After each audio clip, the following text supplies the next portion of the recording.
You're watching the KOAM Morning News on Fox 14. Coming up, the search continues for a hit-and-run driver in Berry County. This will actually be the coolest of our days this week, and we're still going to be up into the 90s. We'll have the latest from the Skywatch Weather Center. And a restaurant in Utah gets a new chance at life as it is saved by TikTok. All that and more coming up. The 4 states' most watched news starts now.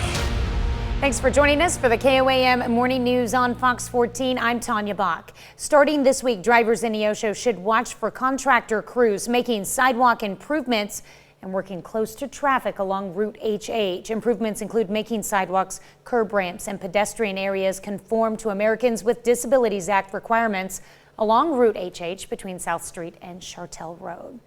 Well, the search for a hit-and-run driver heads into its third night. Missouri Highway Patrol is investigating a deadly crash in Berry County that killed a motorcyclist. 38-year-old Patrick Anderson of Aurora died at the scene. Madison Horner has the latest. Investigators say the suspect was driving a Chevrolet 2500 pickup truck. The driver of the vehicle of the truck failed to yield for the motorcycle. That's when the collision occurred, and then the driver of the truck fled the scene. The driver left on a bicycle, but officials are not sure where the bicycle came from. Authorities think the truck was stolen out of Monette since the registered owner of the vehicle was not the driver. Missouri Highway Patrol Sergeant Mike McClure says investigators are following up on leads at this time. Division of Drug and Crime Control with the Missouri State Highway Patrol is assisting in that investigation and seeking witness statements, if any, that were available at the time of the crash. Sergeant McClure says fortunately motorcycle crashes and fatalities are down from this time last year, but he says this is typically the time of year motorcycle crashes increase. When you have motorcycles on the road, and particularly curvy rural roads and farm roads, it just requires extra vigilance for both operators of both types of vehicles. McClure says as we approach intersections or just driving along the highway, we need to be looking out for motorcycles. And also for motorcyclists themselves is to not travel in the blind spot of other vehicles and to be more readily recognized by wearing higher visibility clothing and using their lights. Motorcyclist John Denny says drivers need to watch their speed and get rid of any distractions because it's easy to overlook a motorcycle. But he thinks safety is a two-way street. You need to slow down sometimes and pay closer attention and keep our head on a swivel. It's easy to get distracted in today's times. Authorities say if you know anything about this crash, you should call the Missouri Highway Patrol. Lincoln Park in Pittsburgh was a little more crowded on Friday because of a petting zoo event. The Pittsburgh Public Library hosted the event as part of its Oceans of Possibilities summer reading program. It featured animals like kangaroos, alpacas, camels, and iguanas.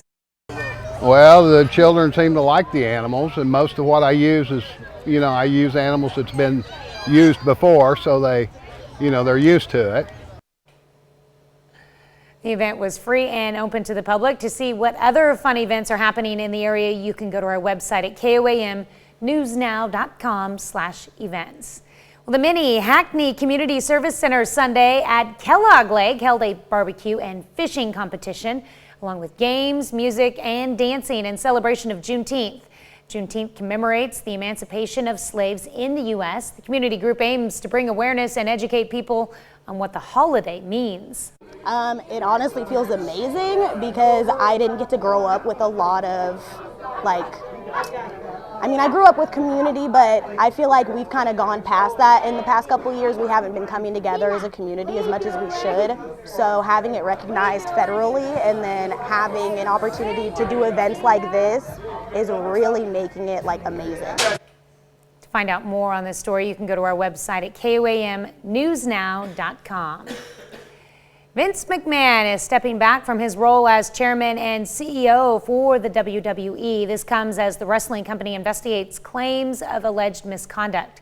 According to the Wall Street Journal, McMahon paid a $3 million settlement to one of his former employees after an alleged affair. The Journal adds the agreement prevents the unidentified employee from discussing her relationship with McMahon.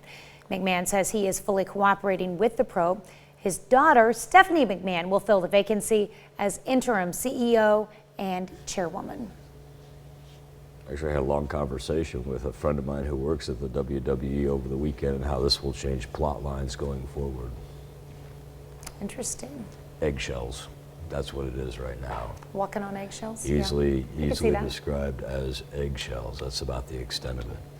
Daily Almanac for our June the 20th with an average high of 87. We'll inch above that. It won't be too bad this afternoon.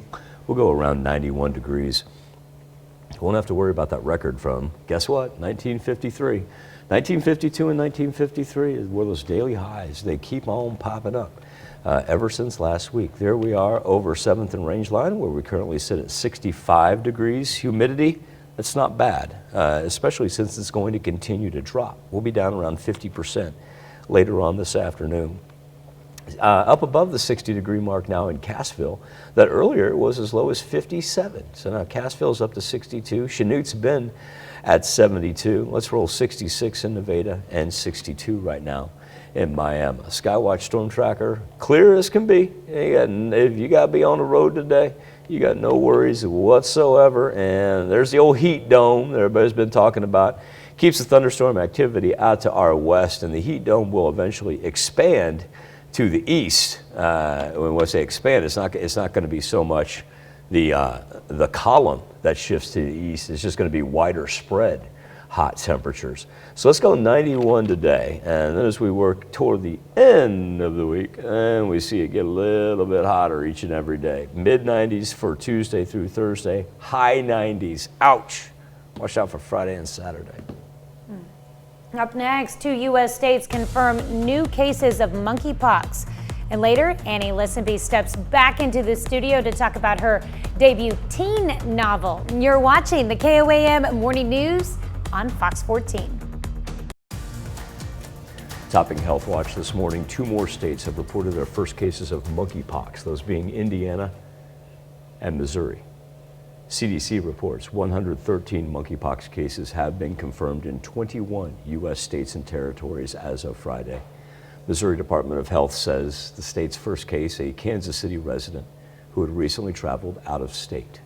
Indiana's Department of Health is not releasing the location of its monkeypox patients who is currently in isolation.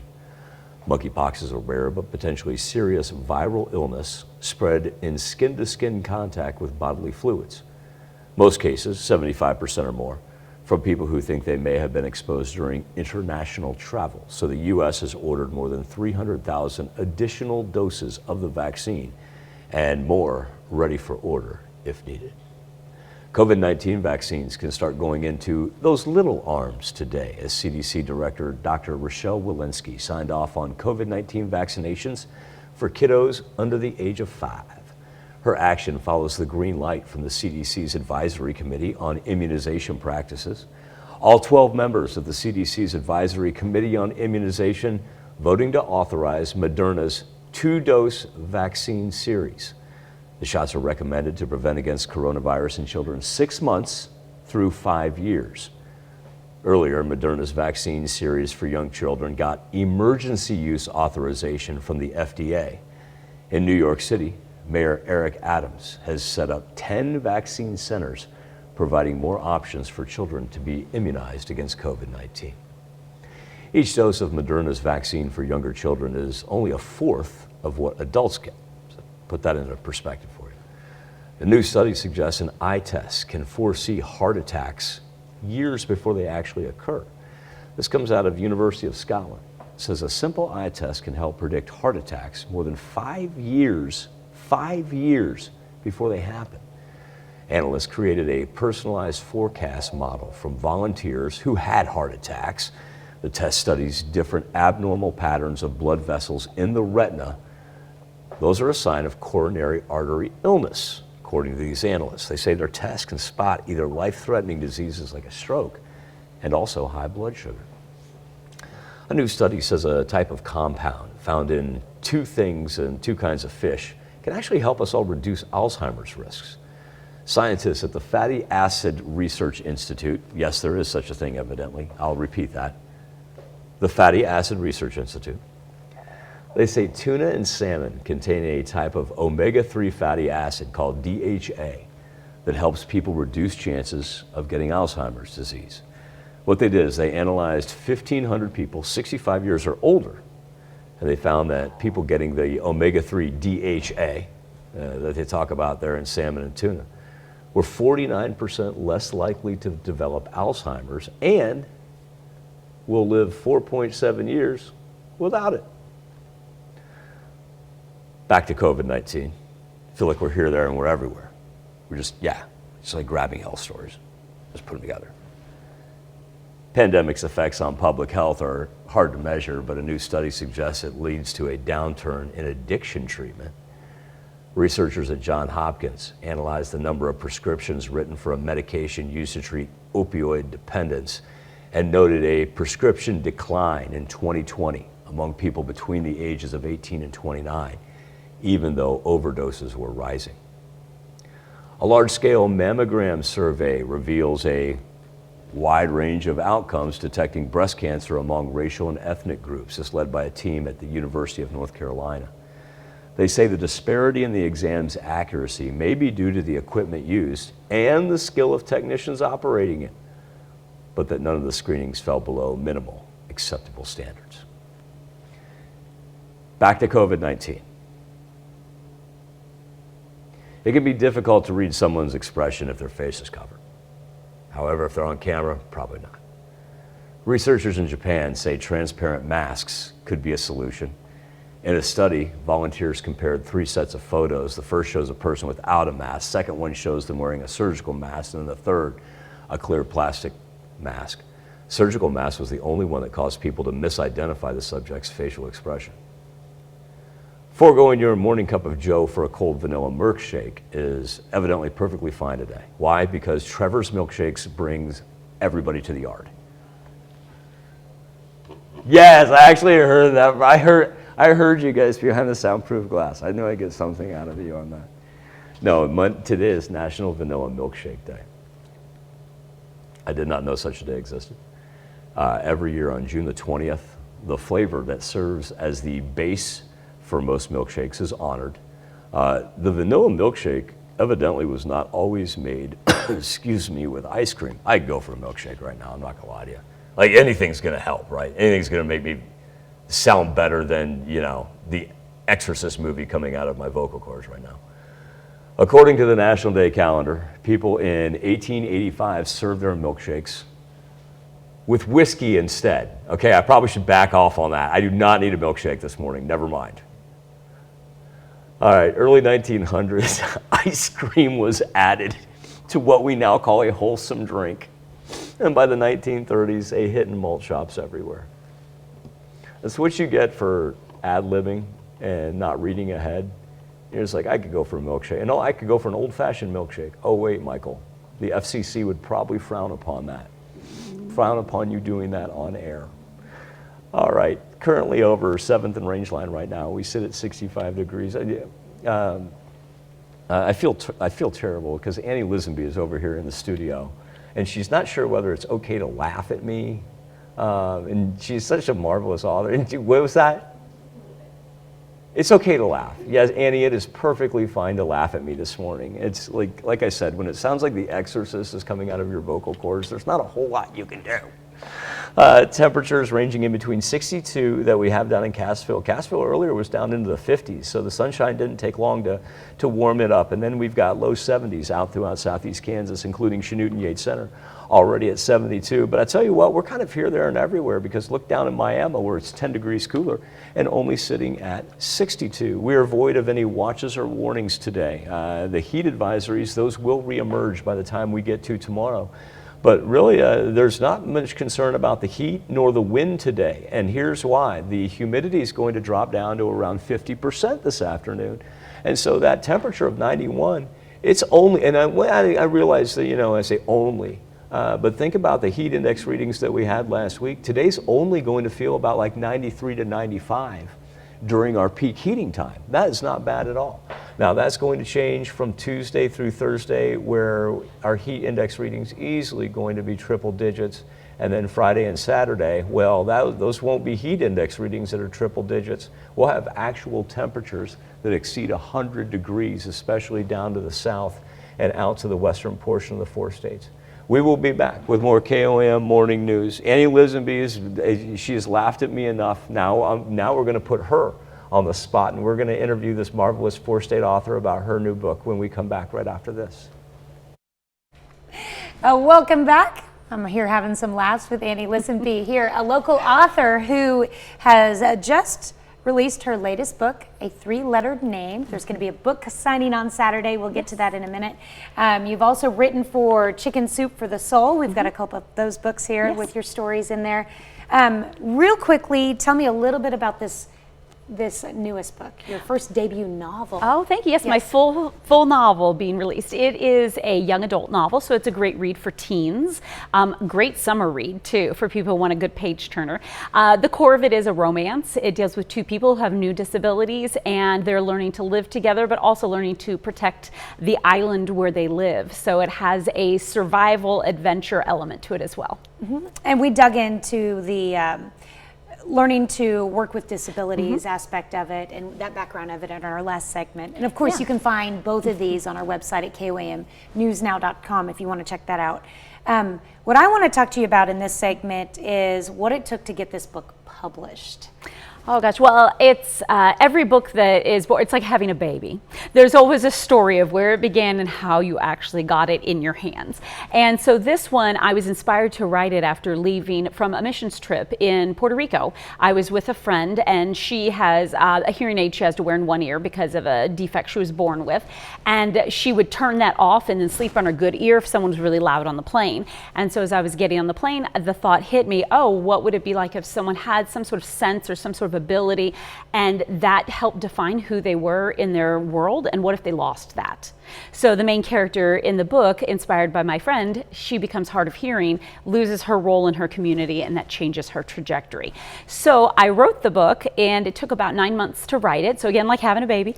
And then I sent it to some literary agents, I sent it to some publishers, and ended up connecting with a publisher through a Twitter pitch contest. And they signed a contract right before the pandemic hit. My first meeting was actually one of the first video chat meetings I'd ever had, because it was in March of 2020. It was delayed a bit because of the pandemic, but was just released on May 31st and in my hands. That's awesome. And you're going to have a book signing tomorrow, or not tomorrow, excuse me, Saturday. Yes, Saturday. I'm already advancing myself to Friday. It'll be Saturday, the 25th. Yes. Yes, Tanya's ready for the weekend. Yes, it'll be on Saturday, the 25th from 1 to 3 at Always Buying Books in Joplin. Okay. And you will also have copies of Chicken Soup for the Soul, yes, BU, and The Magic of Dogs. Yes. And these both have stories. Yes, I have one short story in each of those. And this one is a story that relates, it's a family story. Yes, from my grandmother. It's all Chicken Soup for the Soul stories are true stories. So that is one about my grandmother whenever she was dealing with dementia near the end of her life. And the dog she'd had for many years passed away. My uncle and my dad knew they really couldn't give her a new dog because she couldn't care for it as well. So my uncle found a company that sells robotic therapy pets. So they have cats and dogs, and they got her a robotic therapy dog. You could pet it, it would bark, it would respond to motion and turn its head, and she truly thought that was her dog. She even would cram pieces of ham in the robot dog's mouth. That's awesome. And try to feed it.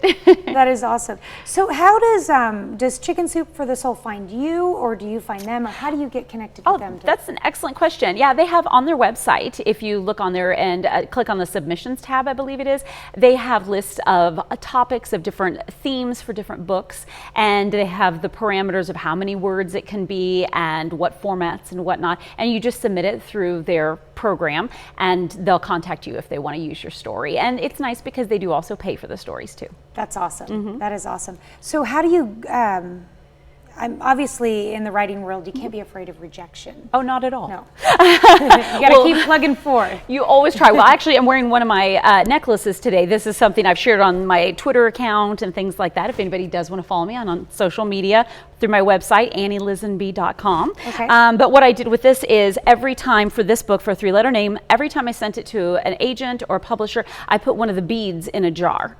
Oh, wow. And so I kept track of all that, and I knew that as soon as I was able to get the book published, I'd string them together and wear a necklace. Aww. So I have another book I've written, I have another jar going and hoping to find publishing for that too. Oh, give us a little teaser about this next book. Oh, it's another young adult book. It's a rom-com. and it has vampires in it. So I don't know if anybody's going to publish that one or not, but we'll see what happens. Vampires are very popular, and I'm a big fan, so there you go. One of the other stories I wanted to, I know we're a little bit heavy here, but like real quickly, this one is based on your stunt training background. Yes, I have a BA and a Master of Fine Arts degree in theater, and in my graduate program I studied a lot of stage combat, you know, fighting with swords and knives and things, and I also did stunt training. So that is a book on women's empowerment, and so I was able to share a story of being a woman in the stunt industry where there aren't many women. And I got to be set on fire, and I got to do crazy turns in cars and high falls and stuff that my mother, a nurse, she cringed every time I told her afterwards. So what brought you here to the 4 states? You used to live in LA, you did the acting. Is this where your roots are? Yes, I was actually born in Springfield, Missouri. I was raised in that area, went to high school in Stockton, and went to college at College of the Ozarks in Branson. Okay. So I got to do all the crazy things. I moved away for grad school, worked at some theaters around the country, worked in Los Angeles where I met my husband. We lived overseas for a little while, but as we started our family, we knew we wanted to be in a place where there were good schools, good people, and clean air. All right, well, the 4 states is definitely a place Yes. for that. And again, if we could pop up that information of where the book signing is on Saturday, which is in a few Saturday. days, not tomorrow. Again, that is from 1 to 3 at Always Buying Books. You can find a 3-letter name, Chicken Soup for the Soul, BU, and The Magic of Dogs. And most importantly, you can find Annie Lisenby there and ask her any question you want.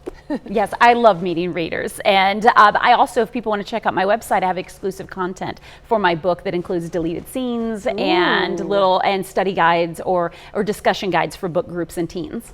All right, well, thank you so much. It was wonderful meeting you. Thank you. And I have thoroughly enjoyed reading your book, getting it started. I'm not completely finished, but I will get there. Thank you so much. Thank you. All right, we'll be right back. We take this time to honor this morning's 4-state hero, Joshua Cook. Ensign Officer Cook served in the United States Navy from 2004 to 2006, stationed in Iraq and Kuwait with the NMBC-3 unit. During his service, he earned 2 Navy Marine Corps Achievement Medals, a Campaign Medal, and a Good Conduct Medal. A native of Lamar, Missouri, we salute you, this morning's 4-state hero, Joshua Cook. A Utah restaurant in danger of closing its doors for good is crediting a viral TikTok video for saving its business. Emily Tenser explains. At Nico's Mexican restaurant, the family business has served enchiladas, tacos, and many other meals for almost 10 years. But like many small businesses, the pandemic almost took them out. After the pandemic, it was really slow. Carlos Cardenas watched his dad's dream almost disappear. I see him like really stressed all the time, pretty like not sad, but you could tell he's trying to hide it. When Nico mentioned that he might have to close the restaurant doors for good, Carlos asked his dad to let him try one of his ideas. Anytime he talks to me about like wanting to quit or wanting to give up, it kills me because, you know, our family, we never give up. So Carlos didn't give up and took their struggles to TikTok. Posting this video of Nico's hopes let down once again by lack of customers. It's crazy to me how how the internet works, how one day we had like maybe 10 customers come in our like 11 hours that we're open. And then the next day we have like hundreds. The video has over 6 million views and over 1 million likes. Utahns flock to 1458 West North Temple to give the food a try. Have you eaten here before? No, I actually saw it on TikTok. That's crazy. And so it's my day off, so I'm like, I might as well. Before, Nico was hesitant about social media, but now with Carlos's help, here are some of our foods and menu. They've already made 2 more videos.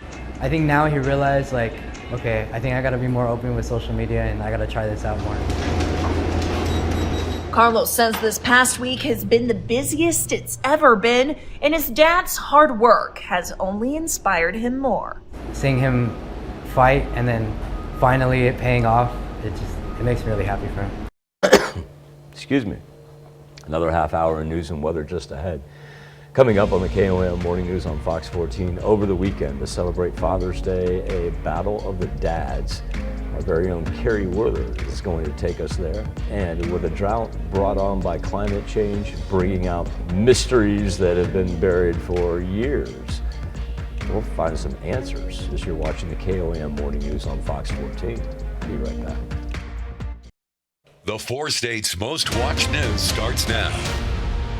Welcome back to the KOAM Morning News on Fox 14. It's currently 7:34. Let's take a look at today's top stories. The Sarcoxie, Missouri Police Department is asking for help finding the people who stole these tractor implements. Authorities say the items worth more than $35,000 were found this weekend on some abandoned railroad tracks between County Road 67 and North Moist Street in Reeds, Missouri. Police believe the thieves were using them to clear a path down the tracks for easier access. Missouri Governor Mike Parson signed legislation giving college coaches and university employees in Missouri a more active role in endorsement opportunities for their athletes. Under the new law, university employees may identify or otherwise assist with opportunities for a student athlete to earn compensation from a third party for the use of the student athlete's name, image, and likeness rights or athletic reputation. The new law goes into effect August 28th. Well, lace up your white New Balance sneakers and tuck in those world's best dad t-shirts for the Dad versus Dad Battle Royale. Sunday at Ward's Creekside Campground, dads competed to win prizes in 6 different competitions. KOAM's photojournalist Carrie Werther has more on the Battle of the Dads.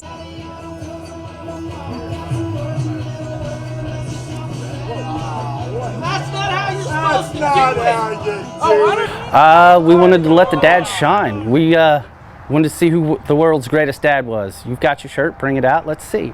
We're gonna have a couple of events, the cornhole tournament, the Find the 10mm challenge, the Hold the Flashlight challenge, let's see, a cook-off.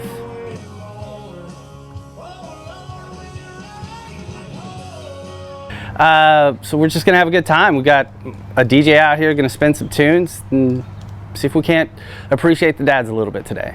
Up, slow, stop. No, to the left. To the left. Nope. Slow. Now go up. Is it really? To the right. Right. I actually saw a post on Facebook from a buddy of mine, Corey, and his post said, I saw 2 dads arguing over who was the world's greatest dad because they were wearing the t-shirts. So, well, let's figure it out.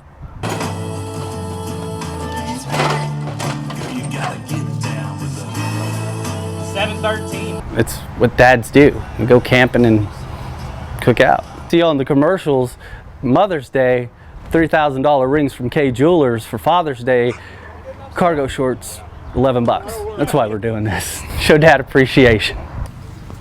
Have a good time and show dads that we do appreciate them and everything that they do for their family. Winners of each competition went home with prizes from local businesses, but there was only one winner of the 2022 Dad Olympics. He went home with a toilet trophy. Well, a family who lost nearly everything in the floodwaters that overran Red Lodge, Montana, got some good news. Milt and Kathy Bastian were forced to evacuate as high waters flooded their home. Neighbors saw their furniture floating down the street. A local park was transformed into a makeshift lost and found. The Bastians' granddaughter, Courtney Halverson, found their dresser intact. Amazingly, their family photographs inside survived undamaged, including a great-grandparents' wedding picture. Courtney says finding those irreplaceable photos brought happy tears to her grandparents after a very tough week. Pretty amazing. Yeah, Thank goodness. That's a good story right there. Mm-hmm. All right, Tanya, you dip down to the southeastern portion of the 4 states. It's considerably cooler than you can tell on the, whether it be the numbers or the color contour, because we find ourselves on the far eastern edge of the heat dome that stretches from Texas all the way up to Canada. And eventually, by the time we get even to tomorrow, that eastern portion of our counties, it is going to be oppressively hot. Today, I'm not, really not looking too bad. Normal average high would be 88. We'll be around 91, feeling about like 93 to 95. So that's not terrible. We're going to stay dry on Monday and on Tuesday. Now, beginning Wednesday, by the way, by the time we get to Wednesday, we're into the mid 90s. And when we do get to Wednesday, we see some sporadic rainfall move in, very isolated thunderstorm activity that progresses from the southwest up to the northeast, going to last through Thursday as well. But the temperatures go nowhere, as it is just going to be a scorcher of a week all the way up into the high 90s by the time we get to Friday and Saturday. We'll be back with more KOAM morning news on Fox 14 right after this. This morning on the KOAM News Now Insta poll on our Facebook page, supporting or not supporting legalization of marijuana. In South Carolina, a woman ordered food from a Red Robin, and according to her, got a little extra with her fries. Says some edibles were slipped into her bag. She says she was shocked at the unwelcome surprise. Said it was a Rice Krispie treat alongside an advertisement promoting a business that sells edibles. Evidently, it was not limited to just this woman. Other people, including an employee at a news station, received the same thing in their Red Robin order.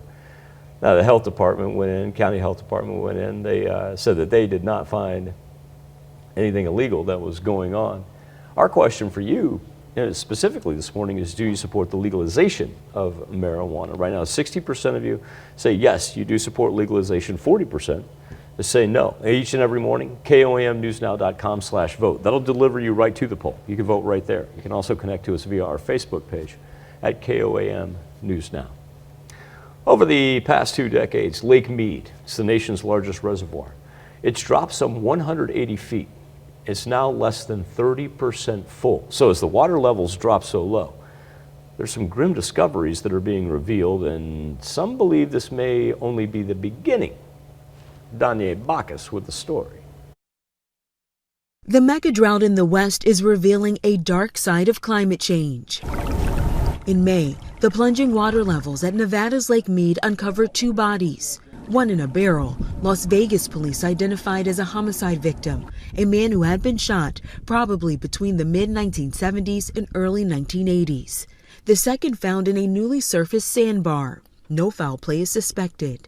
As authorities work to identify the bodies, theories and folklore around the who, why, and how are circulating. We were born from the mob, basically.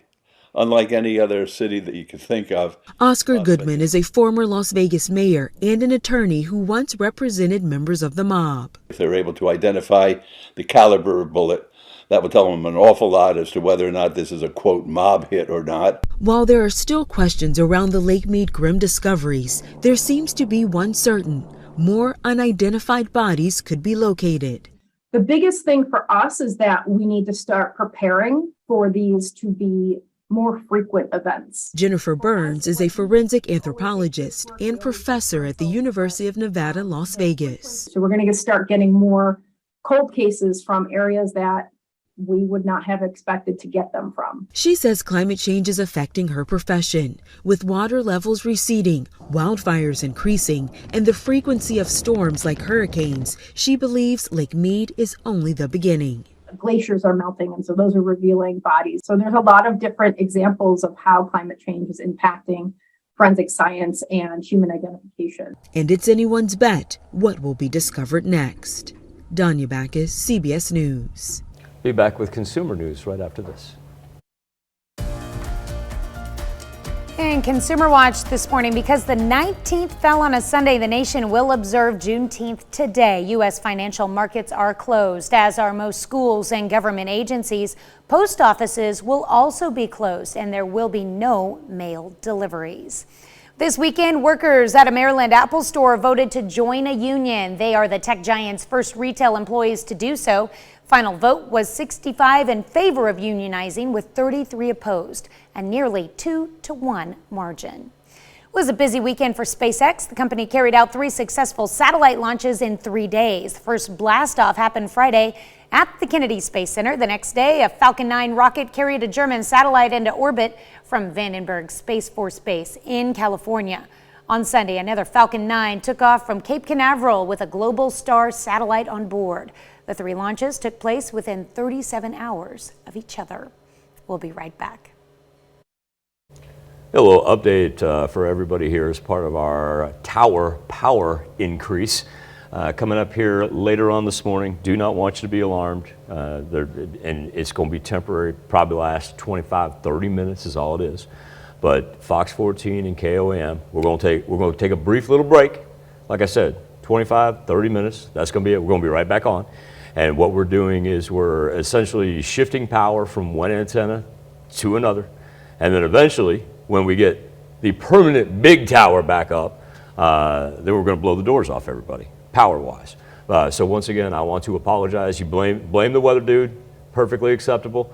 But here coming up just a little bit later this morning, 25, 30-minute break. If you see us go off air, it's not you, it's not your TV, it's not your cable company, and we're going to get right back on ASAP. You're going to blink and it's going to be over, but I want to let you know in the meantime.